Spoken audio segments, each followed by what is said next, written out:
Olá, pesquisadores, Cláudio aqui do Manual. A gente está fazendo uma série aqui sobre pacotes do R e hoje a gente vai falar desse pacote aqui, que é uma extensão do ggplot2, que é o ggBreak. Vamos dar uma olhada aqui no que esse pacote consegue fazer. Ele é muito útil, pessoal, quando você está trabalhando ali com uma variável explicativa que é categórica, que tem muitos níveis e que esses níveis têm escalas diferentes. Então, quando você tem que comparar as formas geométricas ali, seja barras, boxplot, e aí alguns ficam muito pequenos e os outros muito maiores, e isso dá uma discrepância ali, você, com esse pacote aqui, você consegue simplesmente quebrar o eixo Y e deixar com que as figuras fiquem mais próximas umas das outras, os tamanhos das escalas ficam mais próximos umas das outras. É bem interessante, então a gente consegue fazer visualizações dessa forma aqui. Podem observar que ele quebrou aqui o eixo Y no número 6 e depois voltou aqui no valor 18, diferente daqui, que estava contínuo, né, do 0 até o 20. Esses valores aqui que estavam bem menores em relação a esses maiores aqui, ficou visualmente mais agradável de ver.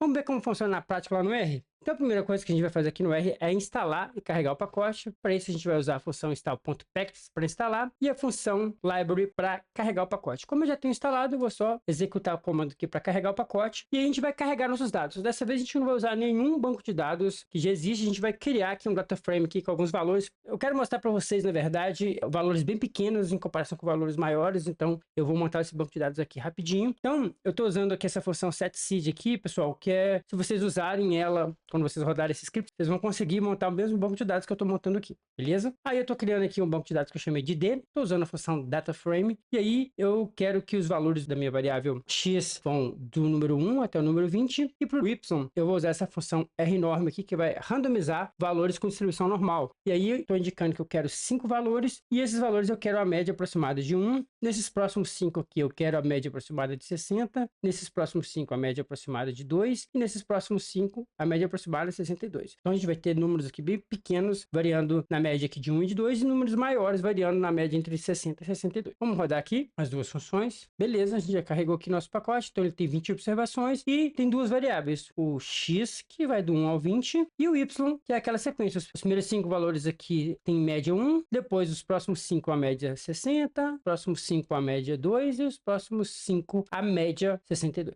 Para a gente executar o ggBreak, a gente precisa usar o ggplot2, porque a gente vai criar um gráfico usando o ggplot2 e depois usar o ggBreak. O ggBreak vai ser apenas uma camada que a gente vai usar no ggplot2. E também eu vou usar o Patchwork, que é um pacote que já tem aula aqui no manual, que é um pacote que serve para você agrupar gráficos em uma imagem só. E a gente vai comparar o resultado dos dois, beleza? Então vamos lá. Primeiro eu estou fazendo aqui, atribuindo esse gráfico a um objeto. Então eu estou criando o primeiro gráfico aqui, eu estou usando a função ggplot com o objeto que tem o nosso banco de dados. Na estética eu estou indicando as variáveis y e x, que são as duas variáveis que tem aqui no nosso objeto com banco de dados. E eu vou usar a forma geométrica do geonCall, que vai criar um gráfico de colunas para gente. E aí eu estou usando esse argumento aqui, orientation igual y, para ele fazer a orientação do meu gráfico de acordo com y. Vamos ver como é que vai ficar? Vou rodar aqui. E aí eu vou chamar esse objeto para a gente ver como é que ele está. Vou chamar aqui o P1. Opa, deu errado porque eu esqueci de dar o library aqui no pacote ggplot2. Então vamos voltar lá, vamos dar o library no pacote ggplot2 e também o library do pacote Patchwork. Vamos rodar de novo o comando e vamos chamar o gráfico. Então ele ficou dessa forma, o gráfico. Então vocês podem ver que tem valores bem pequenininhos aqui em algumas barras, quase que elas não estão aparecendo, inclusive tem valor negativo aqui. E a gente tem as barras maiores, então a visualização fica interessante. E essa visualização aqui, se vocês observarem também, ele colocou o eixo Y aqui na horizontal, enquanto deixou o eixo X na vertical. Então a gente vai inverter isso. A gente vai usar uma camada que a gente viu lá na aula de ggplot2, que é a camada do corte, que a gente vai usar, mudar a coordenada do gráfico. Então eu vou acrescentar aqui mais uma camada,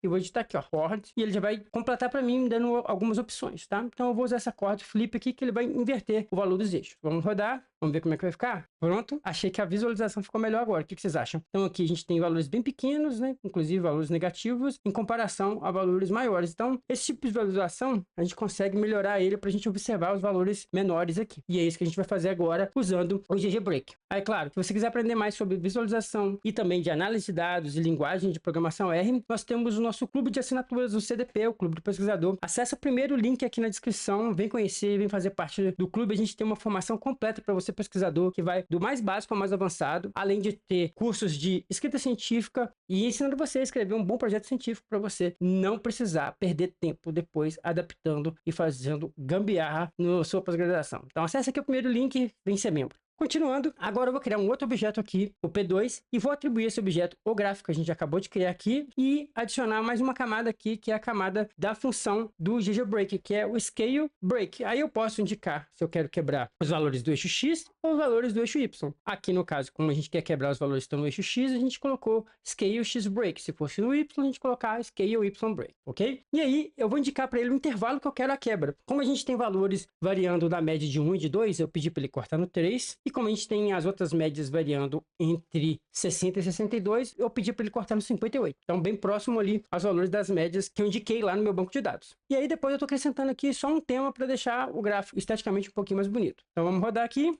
E aí a gente vai usar uma função do patchwork, que é somando os dois gráficos para eles aparecerem um do lado do outro, ok? Só para vocês verem a diferença. Então, rodei aqui, pronto. Tá aqui a diferença da visualização dos dois gráficos. O que vocês acharam? Bem interessante essa extensão de ggplot2. Olha para você ver como que ficou mais harmônico aqui os números menores em relação aos números maiores. A gente consegue observar melhor os valores menores e a escala não ficou tão absurdamente diferente, né? Então a gente conseguiu fazer um corte aqui, ele vai do 0 até o 3 e depois ele começa do 58 e vai até o 64, que é o valor máximo que eu tenho aqui no meu eixo Y. Ficou bem legal, eu achei que ficou legal. O que vocês acharam? Lógico que isso aqui é um gráfico bem básico, né, pessoal? É só para apresentar para vocês o pacote GGBreak, mas é uma ferramenta bem interessante para quem trabalha com esse tipo de dado que tem escalas muito diferentes. O que vocês acharam? Deixa aqui no comentário para eu saber. E se você curtiu essa aula, curtiu esse conteúdo, foi relevante para você, não deixe de curtir esse vídeo. A curtida é muito importante porque é uma métrica muito importante para o YouTube. O YouTube entende que quanto mais curtidas tiver esse vídeo, mais relevante ele é. E assim, ele vai entregar esse vídeo para mais pessoas. Se você não for inscrito, considere se inscrever. Dá essa moral pra gente, pessoal. Se inscreve aqui no canal. Não custa nada se inscrever. Clica aqui no botão de se inscrever. Clica também no sininho para você receber notificações quando sair vídeo novo aqui. E é isso. Muito obrigado. Até a próxima aula.